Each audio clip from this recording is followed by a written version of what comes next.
This is a Reader's Digest version containing many of the interesting parts of the Flat Earth theory.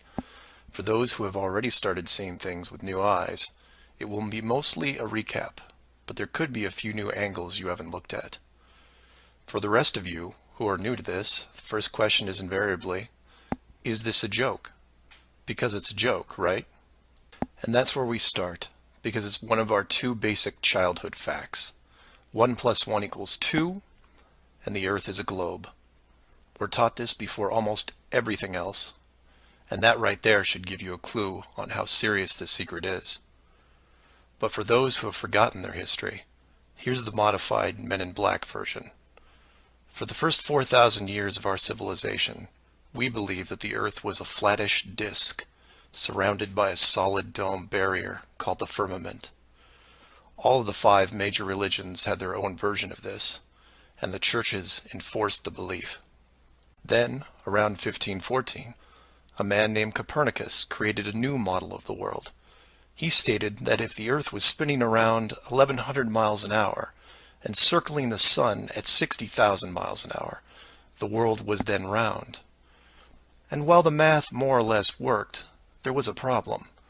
It was 1500, and the technology to prove such a theory wasn't there. The first balloon to carry people wasn't invented until 1760. Sailboats were the only travel over water, and the fastest thing on land was a horse. But the new worldview was promoted and took hold. The religions adapted to handle the new reality, and life moved on.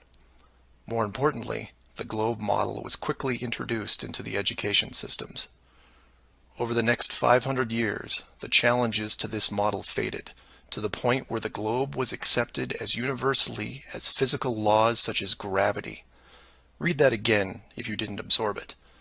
For 20 generations, people believed that the Earth was round because there was a globe in every classroom they sat in. There was no proof. Hundreds of years went by, and still civilization had no way of proving the theory. Planes were invented around 1900, but until 1957, nothing could go high enough to give a true perspective of where we lived. And that's when everything got strange. The United States and Russia both sent up rockets high enough to take decent pictures, and what they saw scared them a great deal. How do we know they were extremely concerned about the sky? Because the US and Russia immediately started firing nuclear weapons straight up, and they kept firing for the next 4 years. A few things to keep in mind here. First, this was now 1958. Nuclear weapons were very expensive and hard to come by. These also weren't those nominal yield 20 kiloton toys we used on Hiroshima.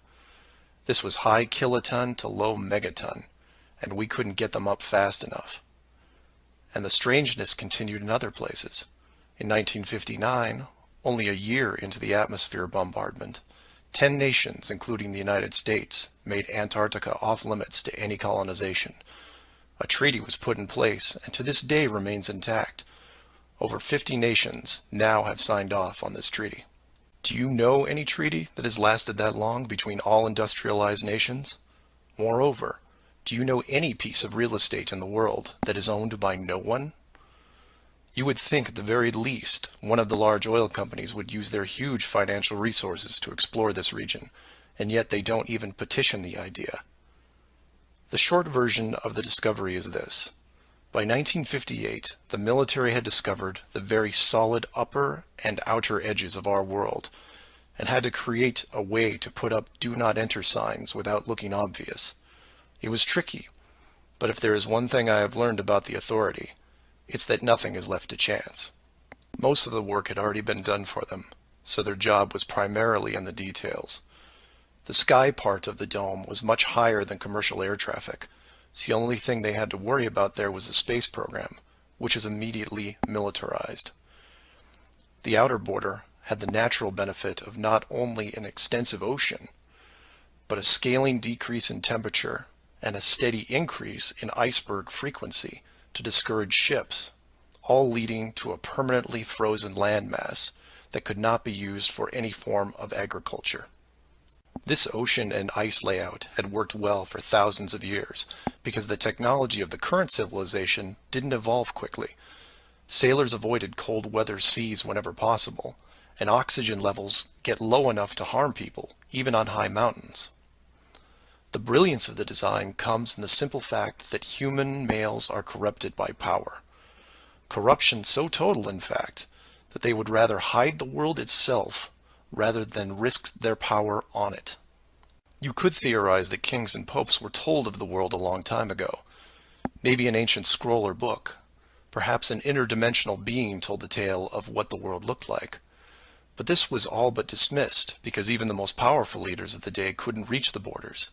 And if they couldn't, what chance did the general public have? It's one thing to be told of the giant impenetrable dome, but it's a whole different animal when you finally stand right next to it. Then the tough decisions have to be made. Do we keep the secret? And how far are we willing to go to keep the status quo? Once they decided to keep the secret, no expense was spared. The rapid progression of rocketry science had to be addressed quickly, and so the moon missions were created. Matt from the NASA channel was right in his thinking that you needed the moon mission event to stage a picture of the Earth from deep orbit, and that couldn't be more true. Establishing NASA as the frontrunner of space exploration also diverted people who would have otherwise created their own space companies for profit. The best engineers, technicians, and pilots were recruited to the NASA space program. Once there, they were compartmentalized on a need-to-know basis. The astronauts know of the deception and are sworn to secrecy under the penalty of whatever motivates them. Private space programs are discouraged, sabotaged, or absorbed into the NASA fold. Private sector spacecraft are just not going to be allowed for several reasons. The most obvious is the collision with the dome itself. The telemetry data from such a mission would show an impact failure at a certain altitude, and if repeated, would raise questions NASA just isn't prepared to answer. There are three perpetual questions about our world that can't be eliminated, but avoided at all costs. These are the questions you should ask yourself and others if this protective layer is going to be lifted. I'd like to preface this with a thank you to Max Malone, a conspiracy hardcore who has a knack for boiling down debates to a single paragraph whenever possible. It was he who said, after over 50 years and thousands of hours of space travel footage, both by NASA and other countries, there is no exterior shot where the astronaut completes the simple act of panning the camera 180 degrees, let alone a full 360-degree sweep. This has never happened on any moon mission, exterior space station, nothing, ever. Statistics will tell you that this would have already happened by accident years ago, but it hasn't, and it won't. This is because of the rule they cannot break, the same rule that applies to television set shows that never show the fourth wall. Why? Because there is no fourth wall. Number 2. When you search online for pictures of the Earth from space, 95% of what you will see is a collection of artificial composite shots. In 2000, when I did this search, there was exactly one picture by NASA showing the bottom part of Africa and Antarctica. Now that picture is hidden within hundreds of simulated images. There are HD cameras everywhere, and no one is taking a shot of the Earth, because you can't get enough altitude to do it. Number 3. The commercial air travel routes for the southern hemisphere are wrong. This is an easy thing you can check out in 60 seconds. Take a map reading of the distance between anywhere near Australia and anywhere in South America. It's a straight shot across the South Pacific. Now find your favorite travel site and try to get there non-stop. See what happens. The routes start turning ridiculous. I used to business travel for years, and I've never seen anything like it. It's the one thing in the general public world they can't hide, the actual distance between these two places. On a round world, the flight is easy, just a straight shot across an ocean. But on a flat world, it becomes the greatest distance between 2 points. There are no shortcuts, so they distract you with multiple connections and layovers. It's only blind luck that the United States was in the northern hemisphere. Otherwise, the increased traffic would have raised eyebrows by now. I know. I know. It's madness. It's lunacy. There are people who will tell you straight to your face that all the leaders of the world are lizards, and yet these people laugh out loud when you say the words flat earth. I was, and still am, a huge conspiracy guy. I literally ran out of new tin hat topics to research, and I still wouldn't look at this one without embarrassment. But every time I glanced at it, there was something unresolved. And once I saw the near perfection of the whole plan, I was hooked. Do your own homework. Ask the questions. Get past the possibility and see if you can move into an even bigger picture. Like who built the dome and why. That's where it starts to get really interesting and things start opening up. I know I said years ago that the greater good was something that should be preserved, that JFK, Pearl Harbor, and 9/11 were inevitable. I still believe it, and I understand the decisions. The globe illusion, however, has run its course over the last 500 years. It's time to start again. If that means we end up getting the attention of who or what created this place and force the reset of the world, is that such a bad thing? I've put some links in the description that you might want to check out, like the current map projections used by the USGS, the United Nations logo, the Flat Earth Society, high-altitude nuclear tests, the Antarctica Treaty, among others. I'm not allowing ratings or comments on this video for several reasons. One, this topic seems to bring out the worst debates because of the initial denial. That, and I've seen dedicated trolls on the Flat Earth Society website who show up every day and say the same thing to new forum members. It's a joke. It's not serious. Nothing to see here. Kind of strange that there are full-time trolls on a site that has less than 500 members worldwide. That being said, please feel free to contact me at msargent23@comcast.net, or heck, just call 303-494-6631. I know no one uses the actual phone anymore, but I'll answer what I can. Flat Earth Clues Part 1, The Empty Theater. This is part of a series of clues that can help you get your head around both the design of the flat Earth system we live in and who has been involved in the deception to hide it from you. The clue you have to look at is built upon another conspiracy that has been around for decades, namely the space program. Most of those watching this are aware of the varying theories revolving around NASA, the Apollo program, the space shuttle, the International Space Station, and so on. The clue itself isn't based on one of these highly debated topics, but the lack of one, more specifically, motion pictures based on actual events. This, like others in the series, is something you can check out for yourself. Everything you need to reference this is online.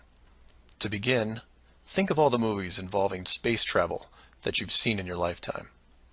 You'll start with the obvious: Star Wars, Star Trek, Alien, just to name a few. In fact, if you go through your own personal list, you could probably come up with over 100 different off-world movies without breaking much of a sweat. That part is easy. For the second group, try to come up with space movies that aren't fantasy-based. You'll get a list that has Red Planet, Gravity, Mission to Mars, 2001, things like that. These films will usually take on a not-so-distant future theme and where we could be down the road. And it's still a pretty good-sized list. These first two groups of films are encouraged by the authority because they reinforce the globe model through assumption. The entertainment system demands that the globe view and solar system concept is a given. Therefore, the actual worldview must also be true. Or to put it another way, if you're using your suspension of disbelief as you watch a movie like, say, Gravity, then subconsciously you're reinforcing the movie right on top of the real world. The more of these movies you watch and enjoy, the more the lines blur between what you want to believe and what you actually know. Watch enough movies about Mars, and you will be less astonished when NASA announces an actual mission to Mars. Same with the Moon, other solar systems, and so on. Releasing the movie 2001: A Space Odyssey in 1968, right before the actual moon missions, was no accident. It took the greatest director of all time 5 years to make, and several people who saw the theater screenings claimed that many military groups were listed in the credits, only to be removed years later. But 2001 is just a side note of this clue.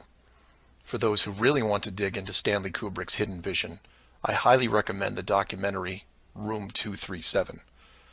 A link to it is below as well. Now you are aware of the first two groups of space films. There are those that contain generous amounts of fantasy, and those who try to paint our near future. These two groups are easy to find. The third group is a challenge, and again, that's where things get interesting. The moon missions concluded in 1972, and even though it's still considered the greatest achievement by mankind, no fact-based movies were made regarding it until The Right Stuff was released in 1983. Now you might say that it had only been 11 years, and maybe it was tough to get the rights, and so on. But that's not what made the film interesting. The movie ran extremely long for 1983, coming in at 3 hours and 12 minutes. It was an exhaustive look at the astronaut selection process, the competition, and the training facility itself. But when the credits rolled 3 hours later, chronologically, they had only gotten to the low Earth orbit missions. Just for fun, Google The Right Stuff movie and see how many spacecraft you can find. It won 4 Academy Awards and did a great job at the box office, but the Apollo missions were never touched. The only other major motion picture that involved the actual moon program was Apollo 13 in 1995, a full 12 years later.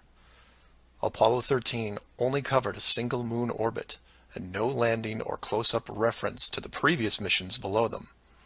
And after 1995, that was it. Nothing. Hollywood is known for leaving no stone unturned, with reboots and sequels to nearly everything. Yet in almost 60 years, there has never been a single moon mission movie based on actual events. Hundreds of science fiction films reference in it. Everything from Superman to the Transformers. But literally nothing that covers the moon's surface. 6 complete moon missions involving multiple vehicles, moon buggies, playing golf, and no one wants to touch it.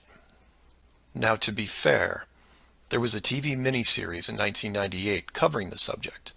It was produced by Tom Hanks, who got involved after starring in Apollo 13. There has been no professional production of any kind since then. Again, just for fun, Google From Earth to the Moon TV series and see what you find. The why is easy, and the clue revealed. If Hollywood makes a movie about the moon landings, and it's indistinguishable from the real thing, then how do you know which is real? It raises some subtle questions involving stage technique and how long they've been in place. If Hollywood could fake it now, then when did they first have the ability? There is one other movie which stands out, and I mention it because I can't believe it ever got made, is Capricorn 1. The film's plot involved the faking of a Mars mission and how it could be accomplished. In short, it's part of the Conspiracy World Bible. I highly recommend it, and the link is below. To summarize, all space movies are encouraged by the authority, except for the ones that are based on actual accounts. Those are not allowed. The moon program has been buried in entertainment because the moon cannot be reached. It's either outside the barrier or just a highly rendered image, like any planet you see when entering a video game. The world is flat, and this is just one clue. So do some of your own research and ask questions. Please feel free to email me at msargent23@comcast.net or 303-494-6631.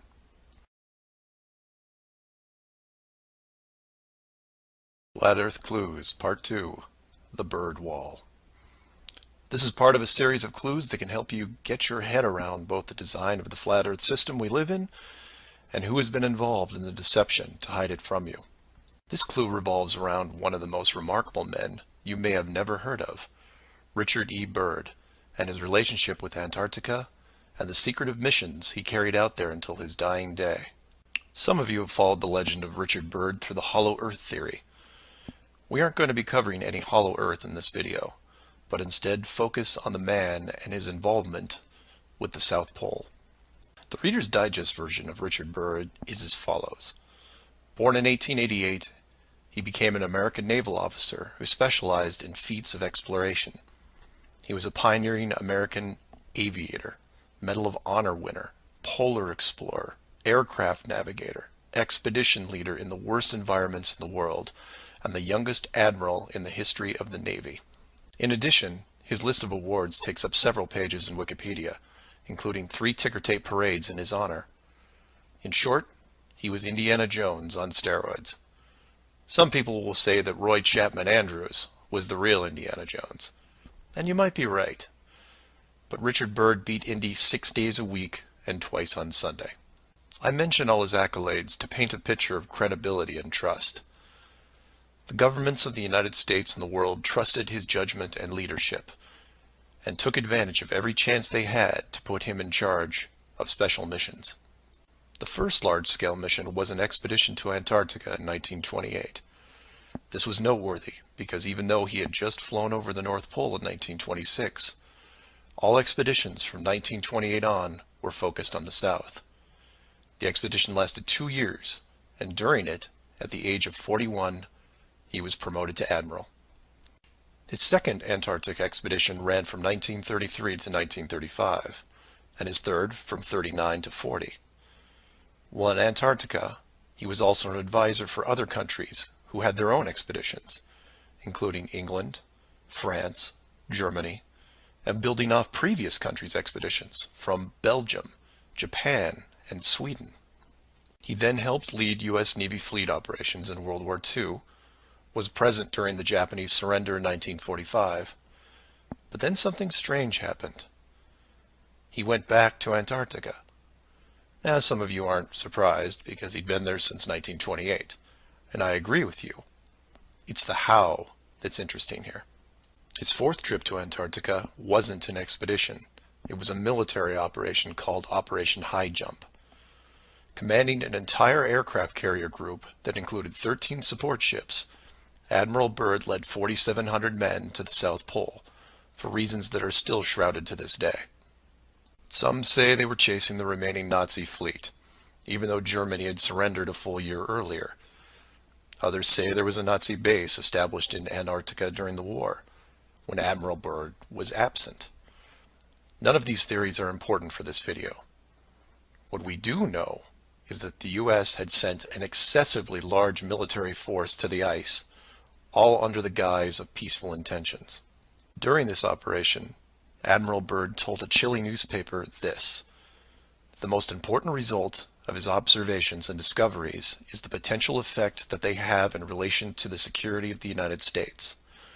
The fantastic speed in which the world is shrinking," recalled the Admiral, "is one of the most important lessons learned during his recent Antarctic exploration. I have to warn my compatriots that the time has ended when we were able to take refuge in our own isolation and rely on the certainty that the distances, the oceans, and the poles were a guarantee of safety." After the operation, Admiral Byrd toured the States and gave interviews, the most interesting of which is a national television show in 1954 called The Longines Chronoscope. A horrible name, but a decent show. I've added a segment of it at the end of this video and linked it in the description. During this television interview, he first spoke of an area beyond the South Pole as large as the United States, which no one had set foot on yet. He then went on to say that there would probably be expeditions year after year because the U.S. government had really become interested. The interviewers then probed as to why the interest in the South, when any perceived military threat from Russia, keep in mind this was 1954, would be from the North. He went on to say that it was the most valuable and important place in the world for science. It involved the future of the nation, an untouched reservoir of untapped resources, including coal, oil, minerals, and uranium. He added that at the time of the interview, there were 7 nations currently engaged in Antarctica, including Russia, Australia, Argentina, Chile, and New Zealand. During the interview, the Admiral talked about planning the next military mission to Antarctica. It was called Operation Deep Freeze and ran from 1955 to 1956. The mission was completed, and he supposedly returned home. Now this is where you come in and say, so what? And normally I'd agree with you, except for what happened next. Nothing happened next. The missions just suddenly stopped, and that was it. No other expeditions, military or otherwise, were conducted on the continent, ever. Then a treaty was put in place banning any country from doing basically anything. The end. And if you're wondering what you're missing, it's this. Admiral Byrd goes on television, says that this massive body of land, most of which sits on a plateau 2 miles high, is rich with every resource you could ever want, energy rich, pristine, with no indigenous population or plant life, and every country that has sent teams is ready to carve it up like a big turkey. Not to mention, there's an expanse of land larger than the United States they haven't even looked at yet. And out of the blue, everyone just calls the whole thing off? There are no environmentalists in 1959. This is land of diner food and 20-cent gas.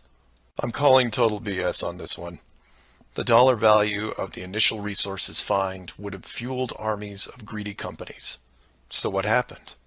They found the edge, that's what. And the last thing they were going to do was let unsupervised companies near it, regardless of the money.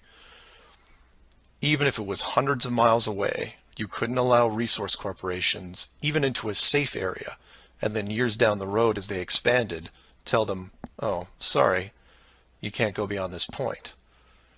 When the companies would ask why, what would you tell them? And now the interior of Antarctica is off limits, with no revisions until the year 2041. You can take tours of the outer islands, but there is a hidden line, enforced by the military, that you will not be able to cross. Because the interior is actually the exterior edge. It's there, it's hidden, and it's protected. The Earth you live on is flat. So do some of your own research and ask questions. Please feel free to email me at msargent23@comcast.net or 303-494-6631.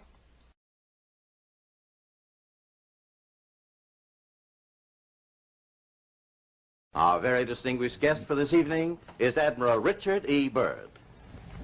The North Pole used to be a no-man's land, but these are the days when, by buying a ticket on a commercial airliner, you can fly across the North Pole and drink a cocktail at the same time. Yet only 70 or more years ago, about 35 years ago, our guest tonight found out whether there was any land north of the North American continent.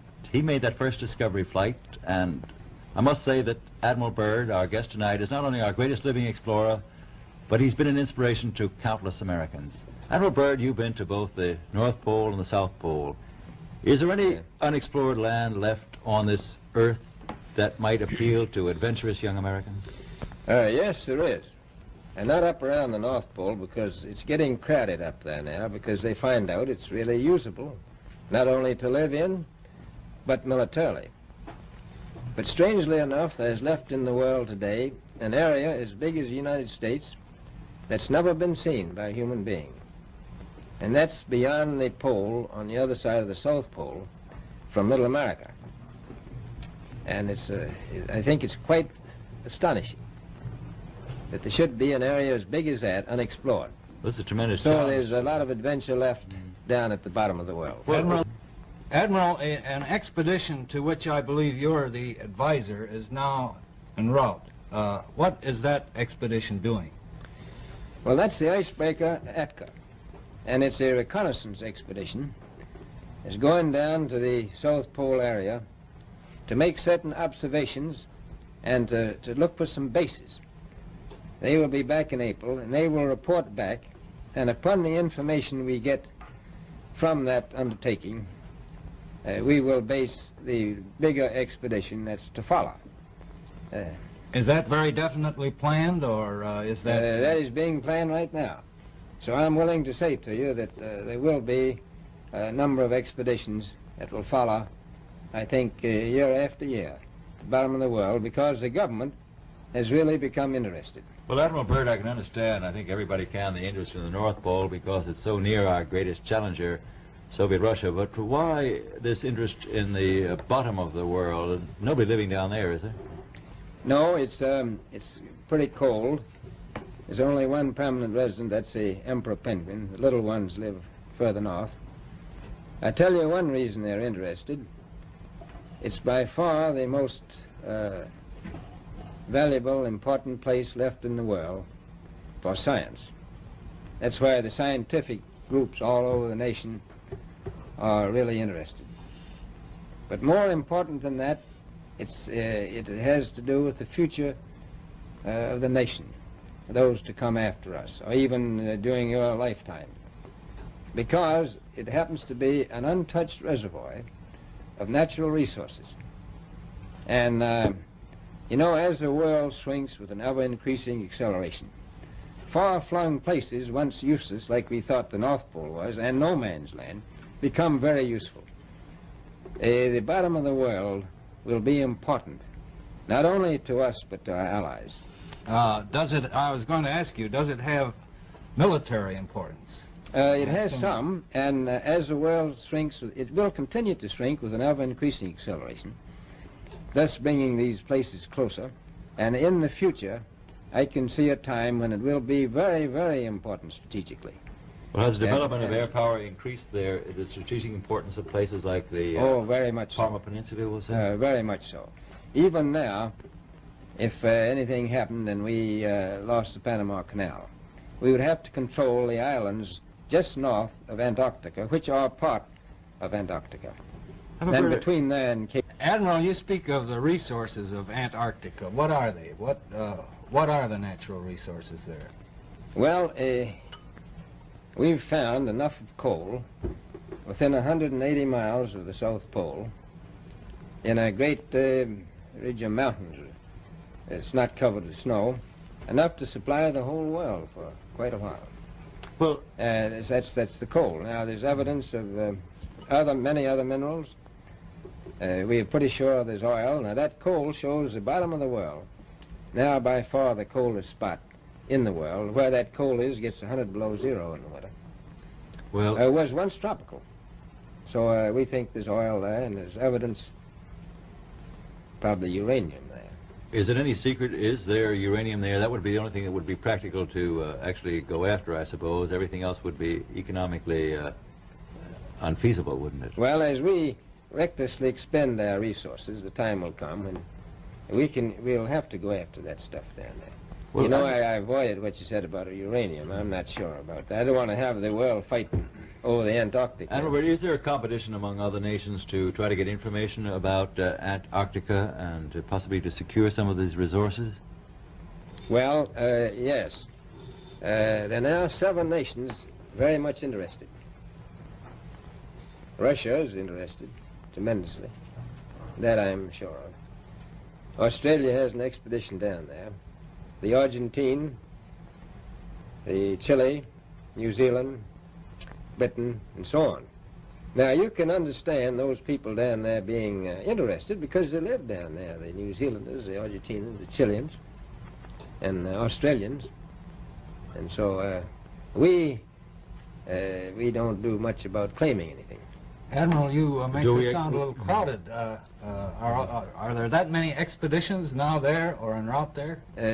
Well, you know, as I said, it's the most peaceful place in the world, but I don't think it will be for long because of this intense interest on the part of other nations and this nation. Flat Earth Clues, Part 3, The Map Makers. This is part of a series of clues that can help you get your head around both the design of the flat Earth system we live in and who has been involved in the deception to hide it from you. This clue looks into the USGS, otherwise known as the Map Makers of the World, and a few surprising things that they and others have in common with the flat Earth idea. All the reference links are provided in the description below, and I encourage you to check them out. For those of you outside the United States, USGS stands for United States Geological Survey, a scientific branch of the U.S. government. Formed in 1879, and with the help of the ever-expanding American Empire, they quickly became the premier map makers of the known world. Currently, they have around 9,000 employees and an annual budget of over $1 billion a year. They also have extensive science departments covering biology, geography, geology, hydrology, and many programs tied to them. Their motto since the 1990s has been "Science for a Changing World," and I'm going to show you how true that really is. What does this large, really boring government group have to do with the flat Earth? To understand that, you have to look into their origins, which is in geography. To do this, you'll need to open another page that specializes in maps. The maps you see in this video are from Wikipedia, but there are others you can reference as well. The wiki list of map projections isn't much to look at as a whole, although there are a number of interesting takes on the world view. Not only do they have just about every perspective when it comes to the land we live on, but some detailed information on where the map originated, including name type, the origin or creator, and the year the map perspective was proposed. Now, some of these will be very familiar, especially the ones that you would see on your classroom wall. There are a number of variations here, but the one that has been debated on recently would be this one, the Gauls-Peters, which accurately shows the size difference between the continents, the most obvious clue being that the white continent of Greenland is actually tiny compared to Africa. But I digress. If you keep going down through all the different shapes, you'll get into circular maps, but only one of these is a top-down perspective that shows the continents in the center, surrounded by an unbroken ring of ice. In Wiki, it's called the azimuthal equidistant, and just to make it easier, I'm going to abbreviate and call it AE for short. Why is this map so interesting?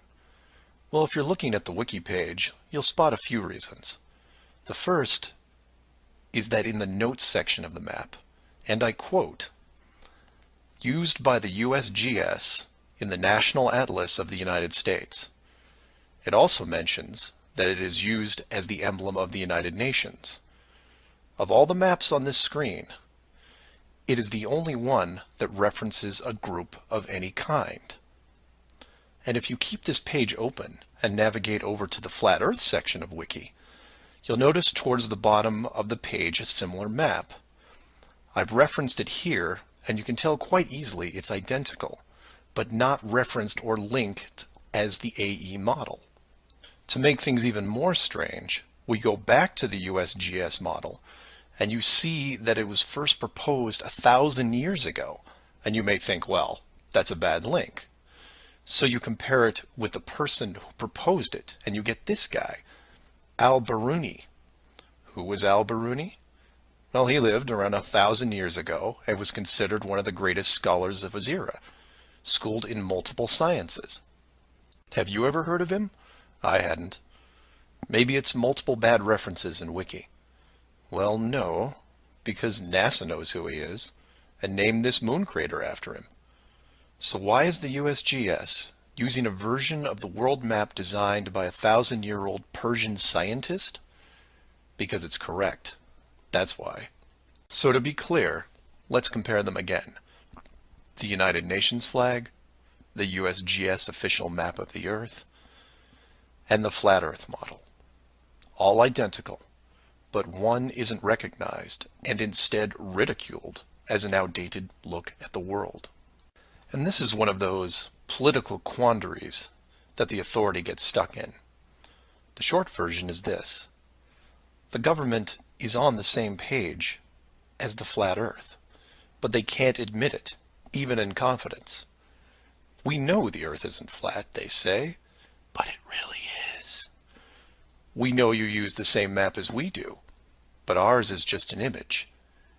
And anyone who says differently is obviously crazy. It makes you wonder how long the USGS has been using that model as an official reference. The United Nations started using it for their logos in 1945, and then made some final adjustments in 1947. And the UN flag also raises a few questions, like, why isn't Antarctica represented on the map?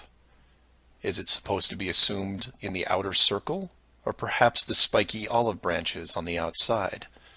They don't mention it anywhere online. And this is what I'd like to focus on: the gaps, the holes in the plot, the unanswered questions. The USGS using the same map as the flat Earth, but not saying why, not recognizing it, or that you can't link the very same image from the Flat Earth Wiki back to the actual AE definition of the projection. The authority figured out in the 1950s all of the borders of our enclosed world, and have done a great job hiding it over the decades. But the world's a complex place, and there are clues out there just lying around. I think it's time you saw some of them. So do some of your own research and ask questions. Please feel free to email me at msargent23@comcast.net or 303-494-6631. Flat Earth Clues, Part 4, Shell Beach. This is part of a series of clues that can help you get your head around both the design of the flat Earth system we live in and who has been involved in the deception to hide it from you. This clue covers the near-perfect design of the flat Earth model and will break down some of the logic behind the decisions made. It sounds like a big task, and it is, but to start, let's look at something small, like this little guy. Take an ordinary mouse and put it into a glass cage. It doesn't have to be a mouse. It could be a snake, a lizard, an insect. It makes little difference for this exercise. People identify with mice because they're used to seeing them in lab experiments. Mice also don't have any sinister connotations. They're seen as relatively innocent and benign, the perfect test subject, as it were. I have yet to meet anyone who has a bias against the lab mouse. So the mouse goes into the box for the first time, and the reaction is always the same. It explores its surroundings, and more importantly, tests the barrier around it, probing for exits or potential exits. The mouse inspects every inch of its new glass home, and at some point settles into the acceptance that the walls are indeed solid, and that it may be there for a while. Every so often, it will repeat the process, again checking the boundaries of the cage, just in case something has changed. What it doesn't do is act like it would in the wild, because it realizes that it's in a form of captivity. The glass box doesn't even remotely resemble its natural environment. You could put this box in the middle of a forest, and the mouse may feel slightly better about its situation, but it still knows that it's been trapped against its will, and will settle into a non-native lifestyle. You could take all the other small animals that could be substituted for a mouse, the snake, the lizard, the insect. It makes no difference. The result will invariably be the same. Repeated probing for escape routes, then acceptance. Take the same animal and now put it into the middle of a 100-mile square wildlife preserve, surrounded on all sides by a similar type of glass enclosure. The creature doesn't even bother to rush the size of the preserve and start testing the boundaries, mostly because it's out of visual range. It could be days or even weeks before it even encounters a single fence. The animal's routine is spent doing what it normally would do. It eats, it sleeps, it breeds. It does everything that it would naturally do in the wild.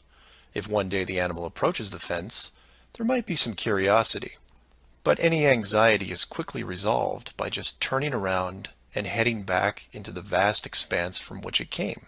The fence does not pose a potential problem for the animals in the preserve because it is so small compared to the expanse they live in, and dwelling on it doesn't hold any interest.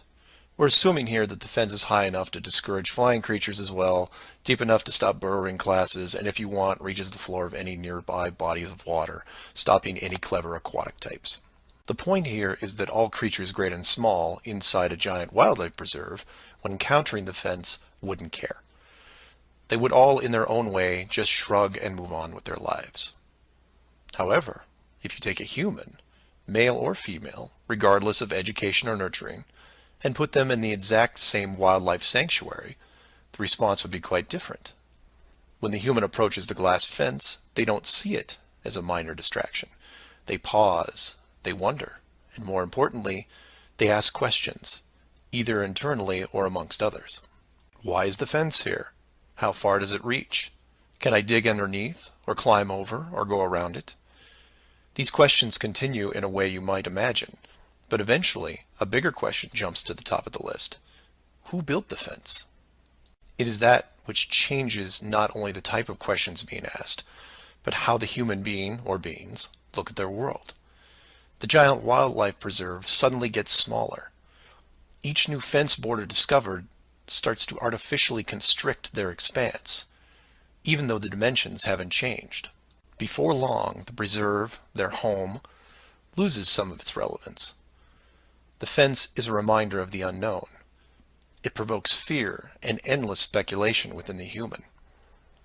Given enough time, the importance of the preserve continues to be reduced, especially in relation to the fence.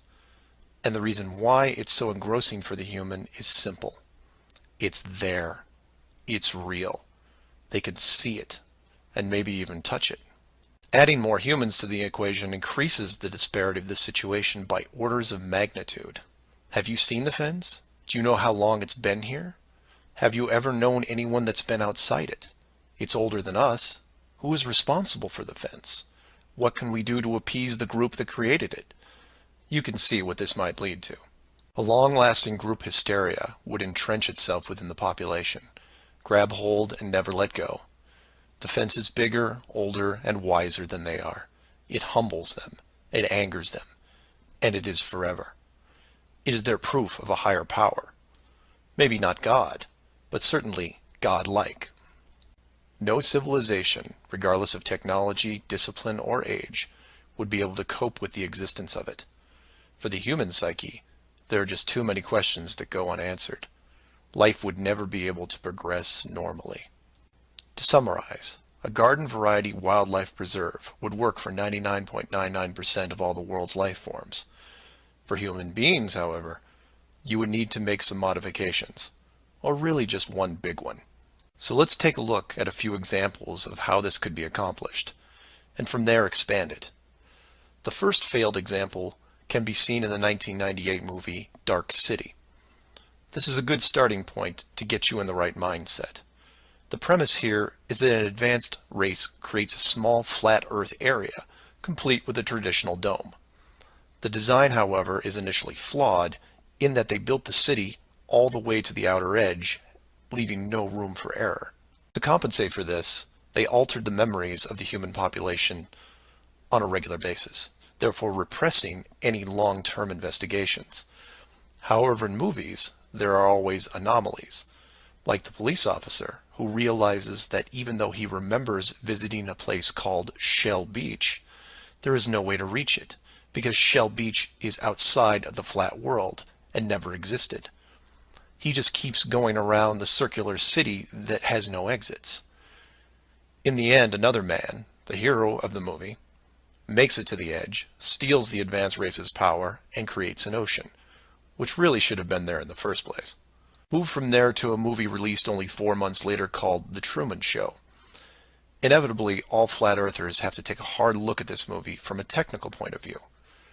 The movie follows the same lines as Dark City, but in a much more relatable premise, that of a giant television stage built so that the outside world can watch a person go through his life without any knowledge that he is living inside a flat world, surrounded by a physical dome. The movie is interesting on several levels, including construction. Using their existing model of a small town, bordered on one side by a large lagoon and wilderness, and the other a seemingly expansive ocean, while better than Dark City, still had its flaws. For one, it was less than 20 miles across, and even though Truman's desire to explore was repressed, there was still a chance that he would venture to the outer edge, which is where the movie ended. But for the most part, it worked. Truman believed the entire scenario because he was born into it, and then lived 30-plus years without any reason to doubt where he was, which could be said for any of us. If it wasn't for the, and we'll say movie mistakes, that the studio fell victim to, then the show would have never ended. And this then raises hypothetical scenarios like, How many kids like Truman could you have raised inside that dome? 10? 50? Now, logistically, you can see how it might be problematic in keeping tabs on that many kids, especially as they got older. But with enough sleight of hand, it could be possible. A fictional situation just like that was made into the 2004 movie, The Village. And even though it turned into one of those M. Night Shyamalan plot twist things, the premise was very feasible. A wealthy group of idealists buy a large parcel of land in an existing wildlife preserve, create a small town from the 1800s, and raise children there. They pay off government officials to keep planes far away and spread a myth that monsters live in the forest. As far as the kids are concerned, they actually are living in a small Pennsylvania town in the 1800s. And being born into it, why wouldn't they? If the story continued, eventually the elders that founded the town would all pass away, leaving the children to pass on the legacy, free from any burden of guilt that their world was not what it appeared to be. And keep in mind, this was done with very little land manipulation and no dome. This then circles back to how many actors the fictional Truman Show really needed to hire. Other than the leads who did product placement, the rest of the town could actually just live their lives like anyone else. Use phone lines to call outside, go to restaurants, watch television at home, and so on. But again, I digress. Assuming the technology was possible, how many people like Truman could you keep in a dome the size of, say, a state that was hundreds of miles across? Probably thousands. If you kept expanding the size of the dome to a few thousand miles, well, then you're talking millions. But when it gets that big, something interesting happens. You don't need the actors anymore. Started up like The Village, and within just a few generations, everyone is oblivious. And you can leave them to their own devices. Starting to sound familiar? In fact, the larger you make the enclosed world, the less micromanaging needs to be done. It gets easier as it scales up. This brings us back to the missing modification you need for the human race. To keep the storylines consistent and remove all the hocus pocus of monsters in the woods or that you can't get to Shell Beach, you place in gradual negative reinforcement, one that creates an illusion of choice. Say, for example, that Truman went out in the sailboat the same as before, but this time the dome was twice the size and the simulated ocean far larger. How far would he travel before getting hungry, thirsty, or tired? The movie ending is then in doubt. And if you compare this scenario where you are now, then you start to see it. Look at the flat Earth map again. Continents grouped in the center, surrounded in all directions by hundreds of miles of salt water. Think about how much further ancient ships would have traveled if you could drink what you were sailing on. As you move closer to the edge, the temperature starts taking a nosedive. Then you start seeing icebergs. If that doesn't stop you, then you run into what we call Antarctica, which is a steep climb 2 miles up with no plant life or indigenous livestock animals. And if you had the wherewithal to make it that far, you would still have hundreds of miles of endless ice and snow. It's easy to see why so few people have gone the distance. Compare this to the upper ceiling, which is much easier to maintain. You simply decrease the oxygen rates so that every 1,000 feet up it gets more difficult to breathe. This slows down exploration over mountain ranges and discourages limited control flight, such as balloons. Also keep in mind that the dome itself doesn't have to be that high in relation to the outer ring. With commercial aircraft capping out at 10 miles and rockets less than 400, the dome would actually look more like a stadium roof, depending on how you wanted to display things like the sun, moon, and stars. An enclosed world with these type of safeguards would be able to sustain an unknowing population for, say, what, 4,500 years? Then you could artificially introduce a globe model into the scientific community before the civilization technology reaches a point that could lead to discovery. And 500 years later, here we are. a civilization inside an amazing structure, doing what we would naturally do, while the authority stands by the gate and fears the consequences if we ever found out for ourselves. So do some of your own research and ask questions. Please feel free to email me at msargent23@comcast.net or 303-494-6631. Flat Earth Clues Part 5, The Status Quo. This is part of a series of clues that can help you get your head around both the design of the flat Earth system we live in and who has been involved in the deception to hide it from you. This clue covers the inevitable and sometimes frustrating question of why the authority would go to all the trouble of hiding the flat Earth. My hope here is to show you different angles and a progression of events, all of which lead to a very changed world, both physically and mentally. To open, we have to go way back to when the world was a much more simple place. You had your 5 major religions, including Buddhism, Hinduism, Judaism, Islam, and Christianity. Each of these groups had their own version of what is known in Genesis as the firmament, or the flat circular world enclosed by a solid dome-like barrier from where the creator, or creators, looked on. I'm not going to explore all the subtle differences between the groups. Suffice it to say that it's interesting that despite their differences that led to acts of horrible violence between them, there was no real Earth model debate. So around 500 years ago, the science community, led by Copernicus, who probably had a little help, introduced what we now know as the heliocentric, or globe model of the world, which in turn changed the solar system, galaxy, and so on. The religions, seeing that this globe model was gaining popularity, feared a loss in the fan base, so they all adapted their religion to include the globe model. From their point of view, it was a small change from a circular to a globe world, and really, in a few generations, who would remember anyway? So the churches, mosques, temples wrapped up their flat Earth model in a metaphoric soft cloth and put it in the drawer with the good silver for safekeeping. Remember this, because we'll come back to it later. And hundreds of years went by, with science promoting all the aspects of the globe, and the religions promoting their beliefs upon this globe. The world kept spinning, so to speak, and everyone was happy. Then in the early part of the 1900s, you get this pesky explorer named Richard Byrd. He has family money, all the right connections, and secures basically unlimited funding and the government green light to probe every piece of unseen territory there is. It was inevitable, I guess. A young man who has an unquenchable desire to see all that there is to see, and then granting him the tools needed to accomplish this goal. He pulls a Truman and gets lucky, crossing the vast salt ocean, avoiding the icebergs, arriving at the frozen coastline, and he keeps going. He was never going to stop.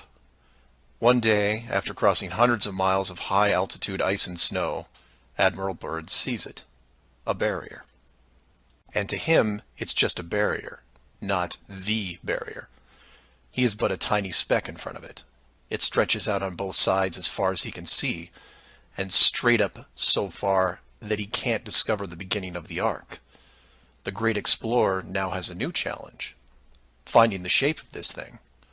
It's much like a blind man describing the elephant. Until you feel out the whole thing, what do you really know? If you look at the AE, or Flat Earth Overhead Map, you see the problem. To even determine the scope of the outer wall, you have to circle it.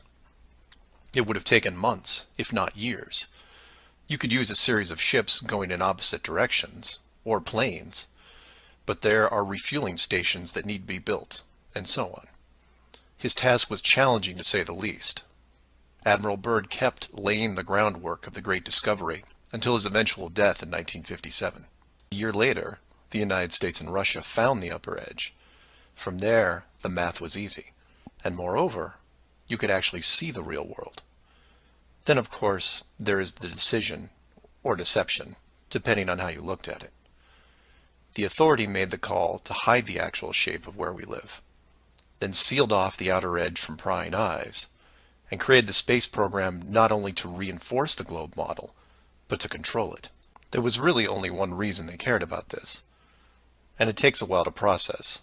So let's look at the immediate effects of actual disclosure and work our way up to the authorities' biggest fear.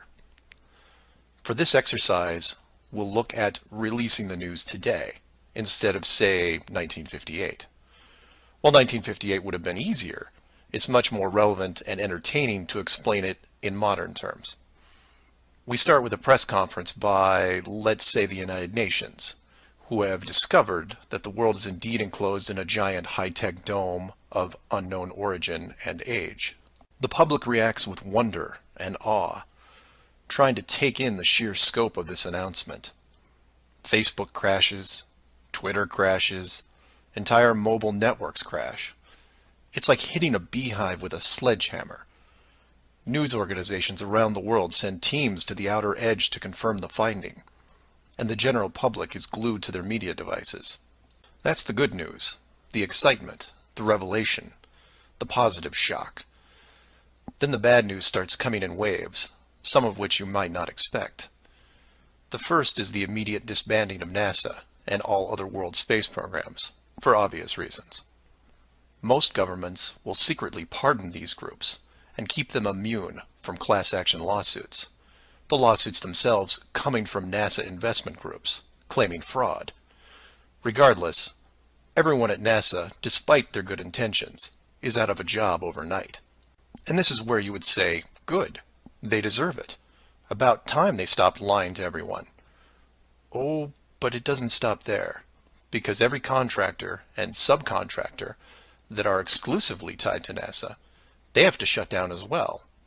Fine, a few thousand jobs lost, no big deal. And the ripples continue to spread, some bigger than others.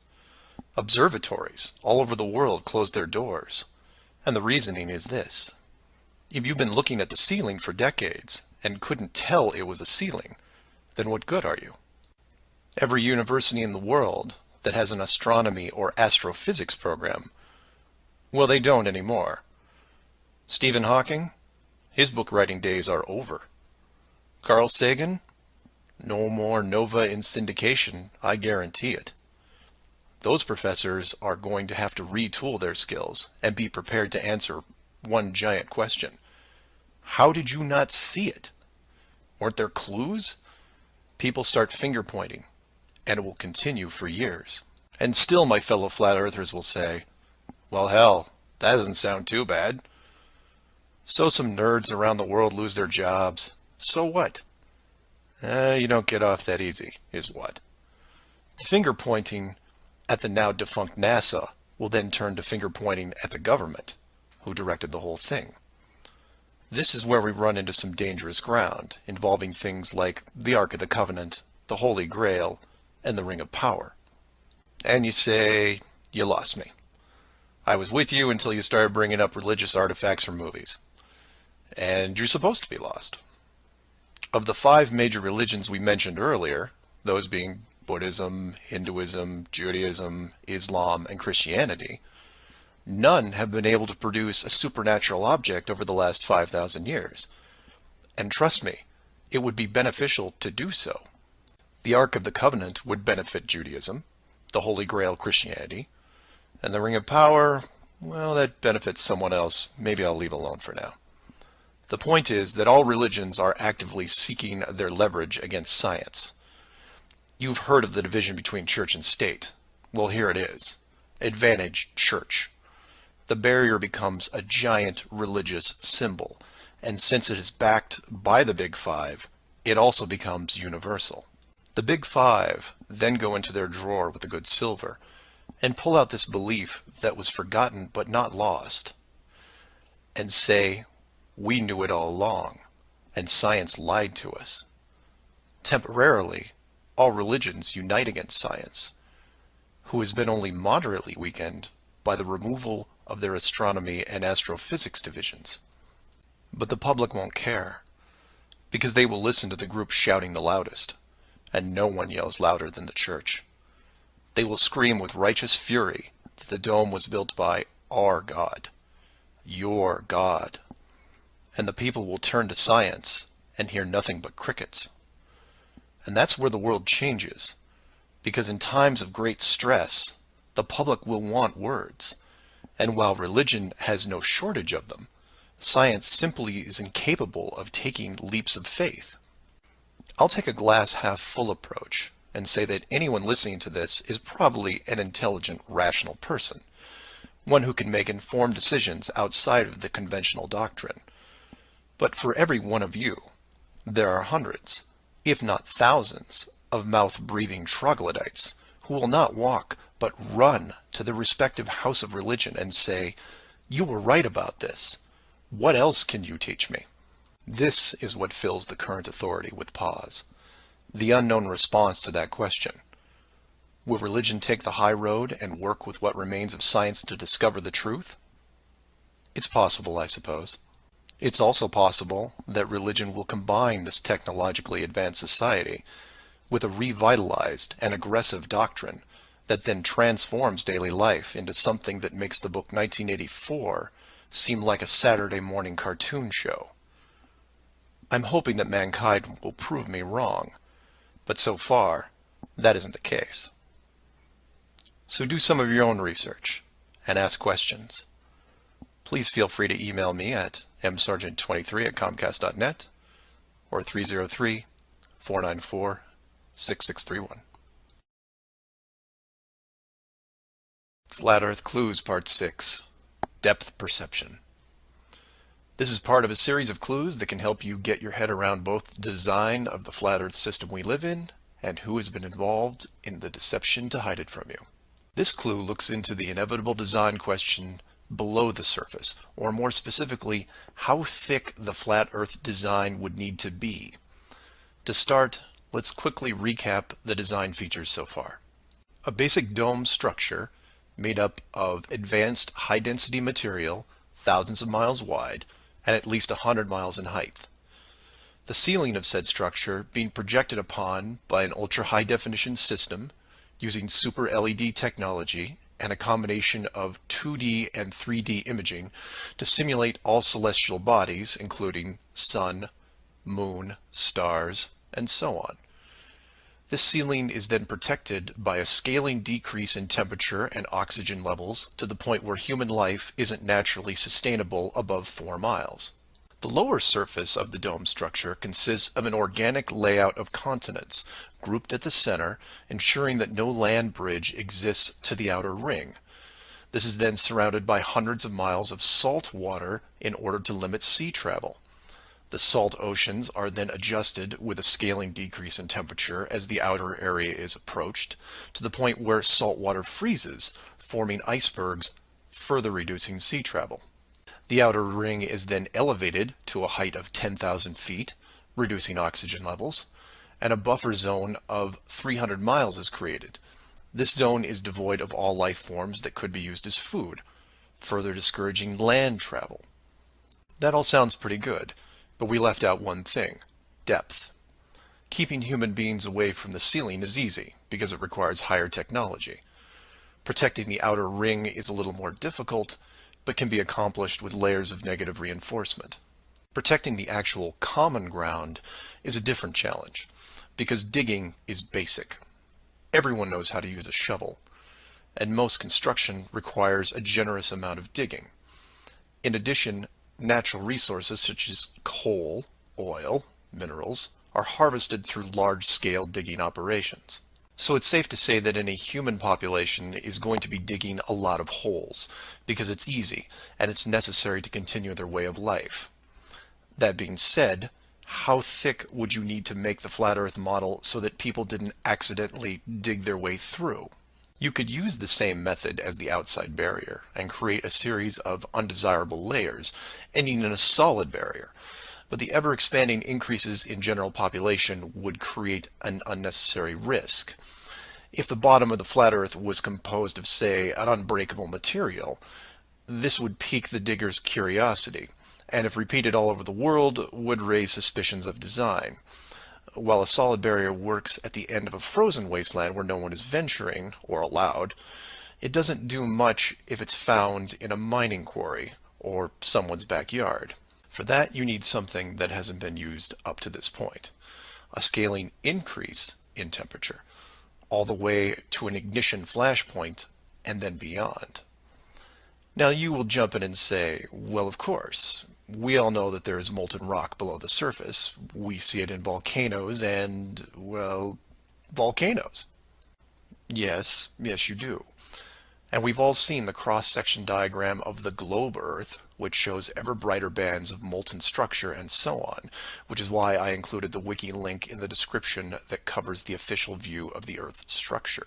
And I quote, "Scientific understanding of the internal structure of the Earth is based on observations of rock in outcrop, samples brought to the surface from greater depths by volcanoes, analysis of seismic waves, measurements of gravitational and magnetic fields, and experiments with crystals at pressure and temperatures characteristic of the Earth's deep interior."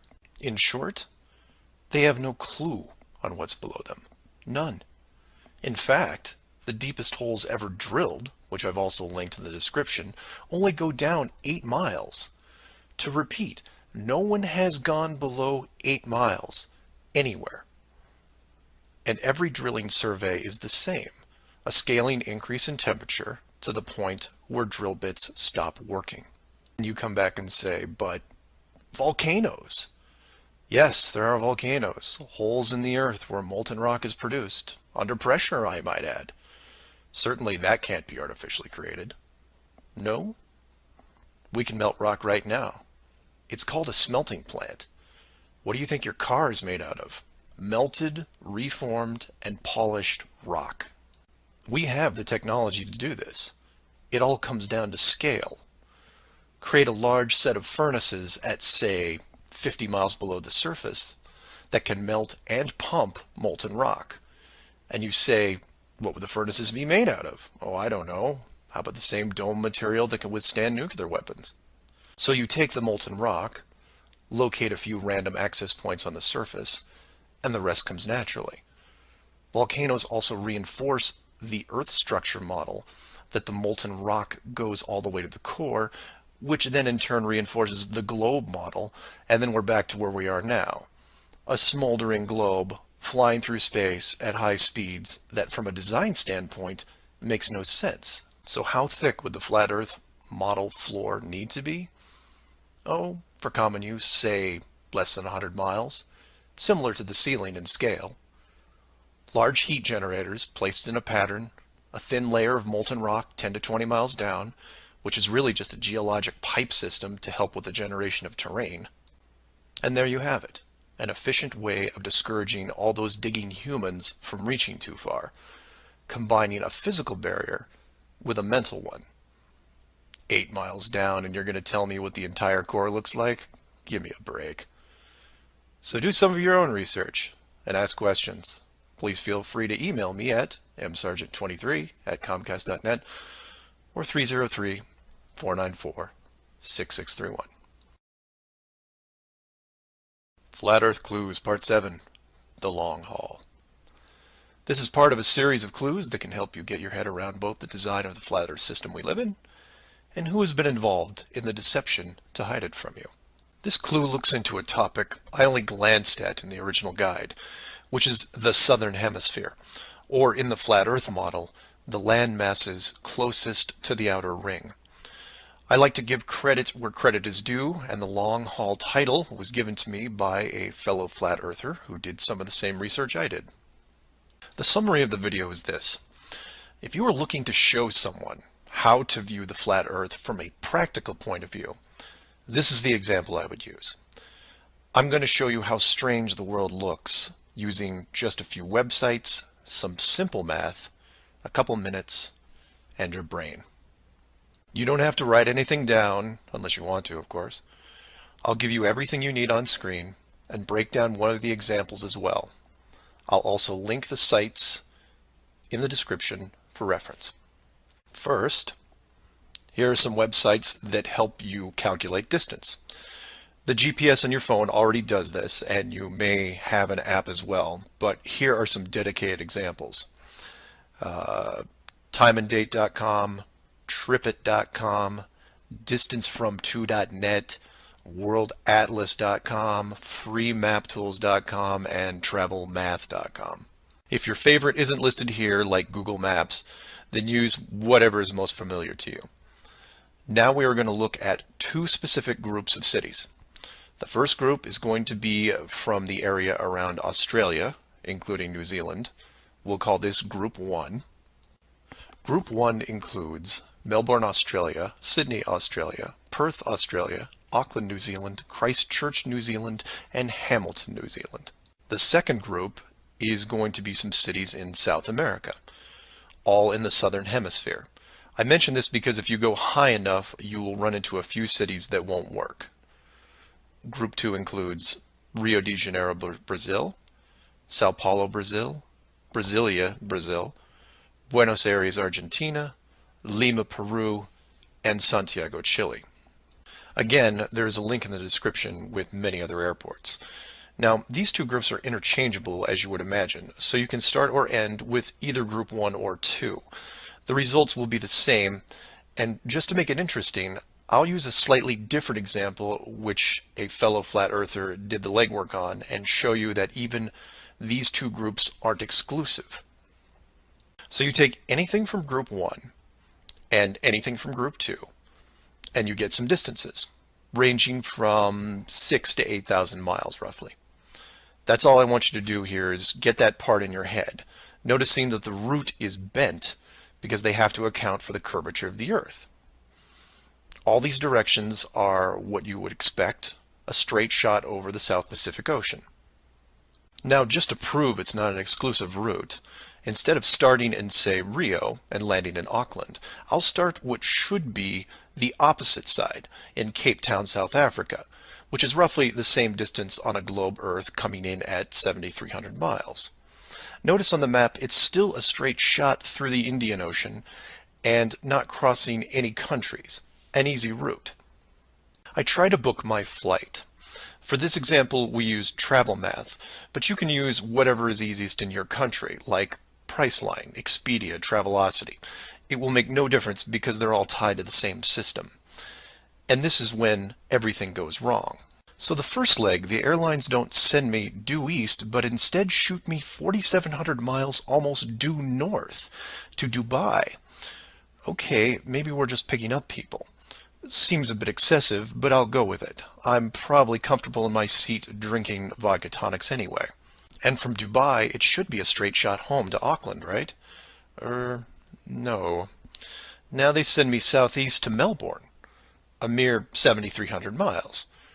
And then finally a third leg from Melbourne to Auckland coming in at around 1,600 miles. I'm rounding up or down to make the math easier. Regardless, the total miles for this flight is almost double what should be expected, coming in at 13,600 miles. In addition, the trip took me 37 hours. How long should it have taken? Well, in a 777, about 12. Now this is where you come in and say, well, it's probably an isolated incident, or some strange connection thing. You know how the airlines are. Oh no, my friends. We can do this all day. This roulette table is rigged, and there is no way to get a fair game. The first part of the clue is the utter lack of non-stop flights from anywhere in this hemisphere, which is why I give you multiple cities in each group. And here's the plot hole for you.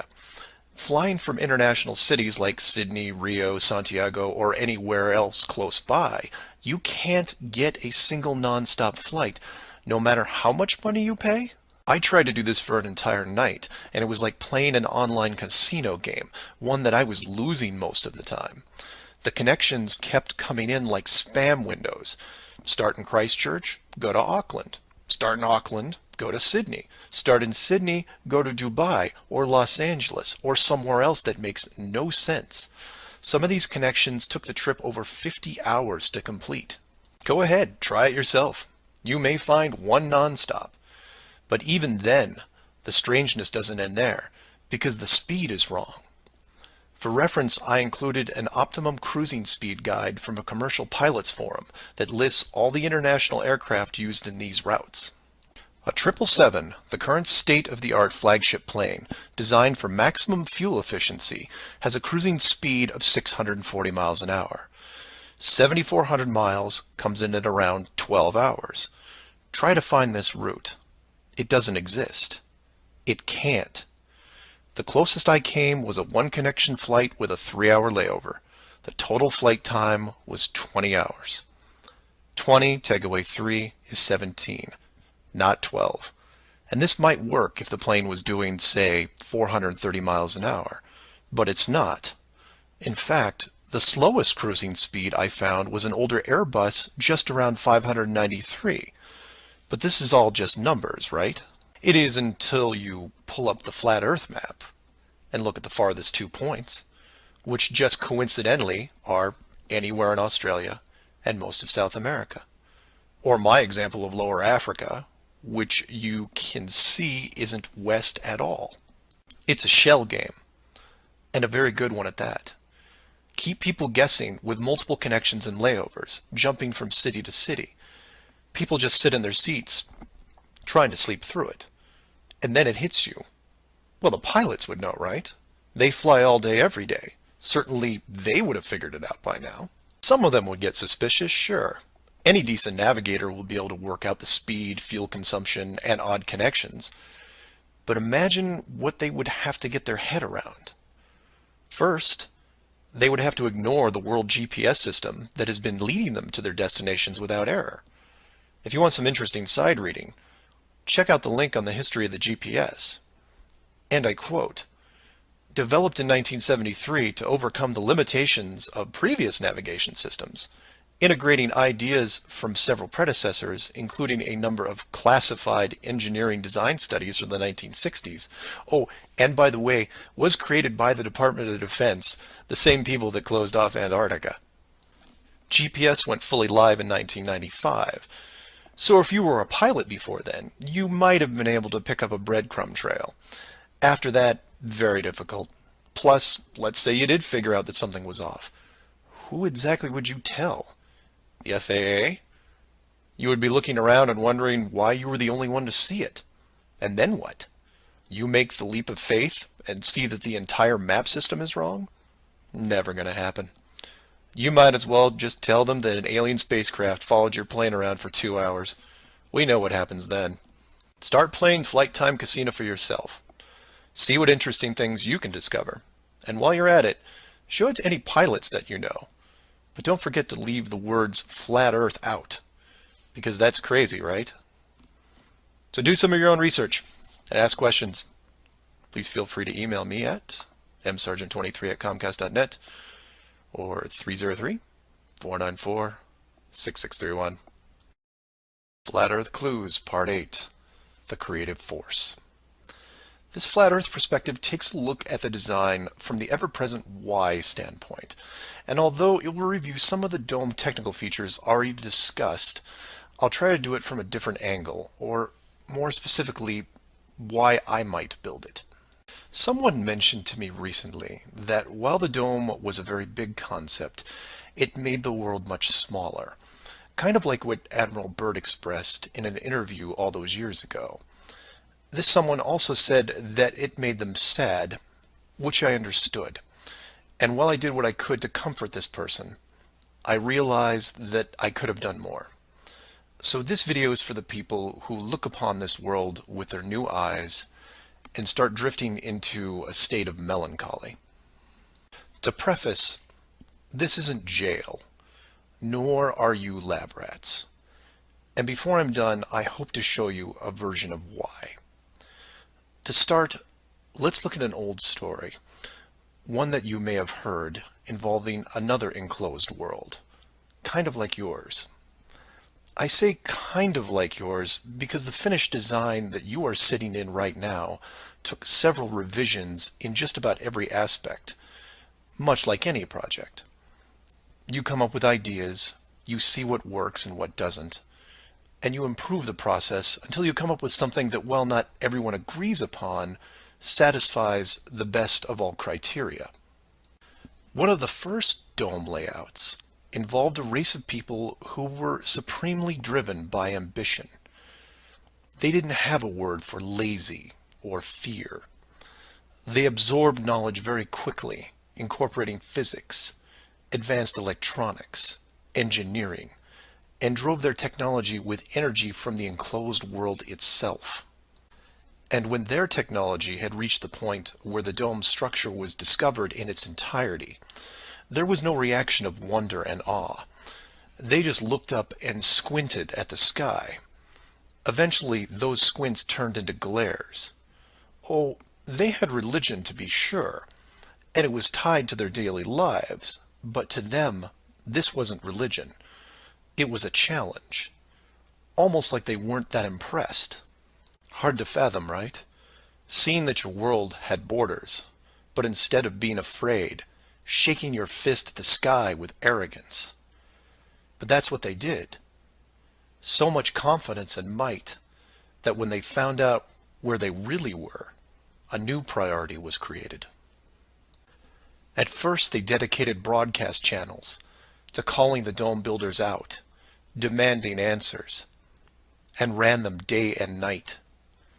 At the end of each cycle, the words kept repeating, "We know." But arrogance ebbs at patience, and their demands were met with silence, which was taken as blatant dismissal.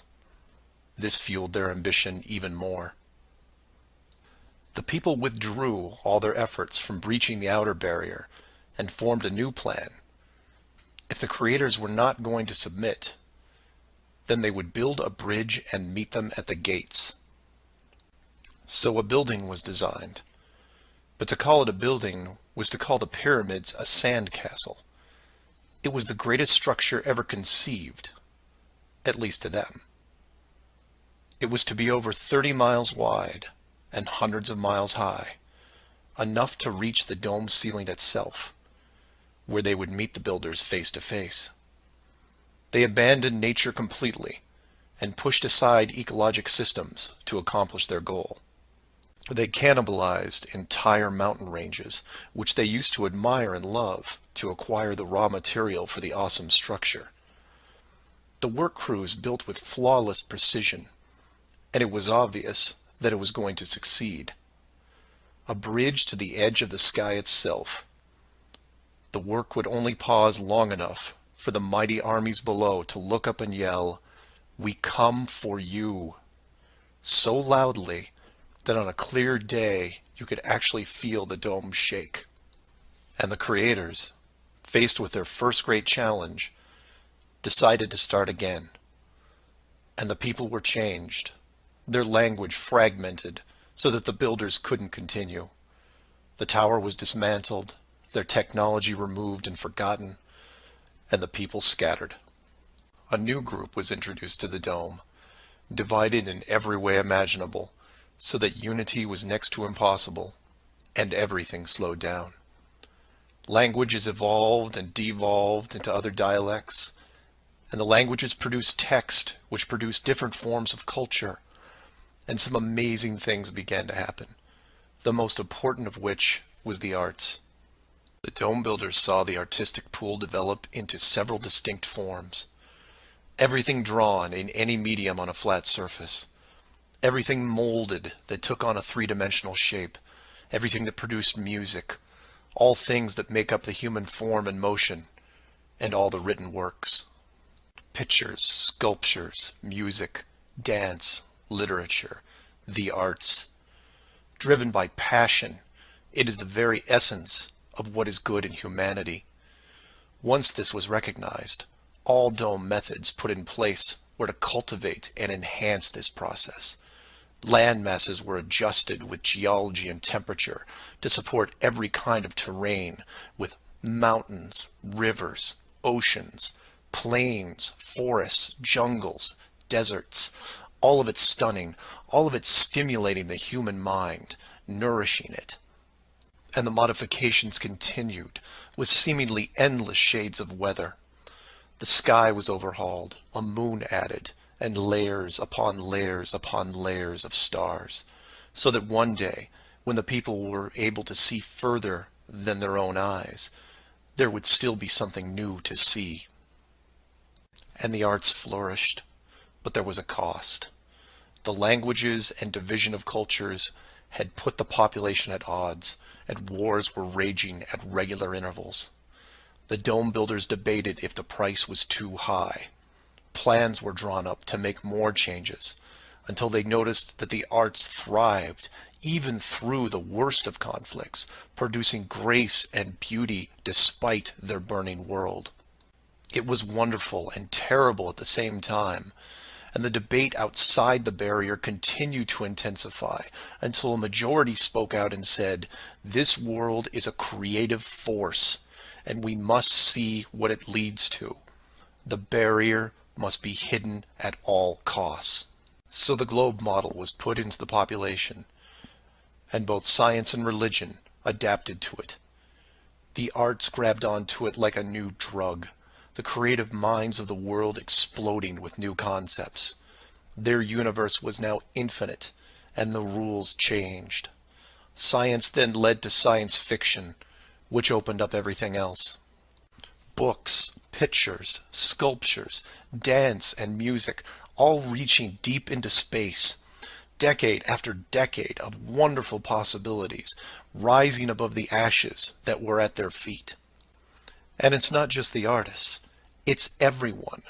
You affect others, who affect others, who inspire others, who build it, paint it, sculpt it, sing it, who then put it up on a pedestal and hold it under the light and say, "This is a piece of who we are." And for every one of them, there are hundreds of others who, for whatever reason, were unable to express the songs and images and stories that are in their heads. Imagination is far more important than knowledge because it is limitless. It is your shield, your sword against the cruelty of destructive forces.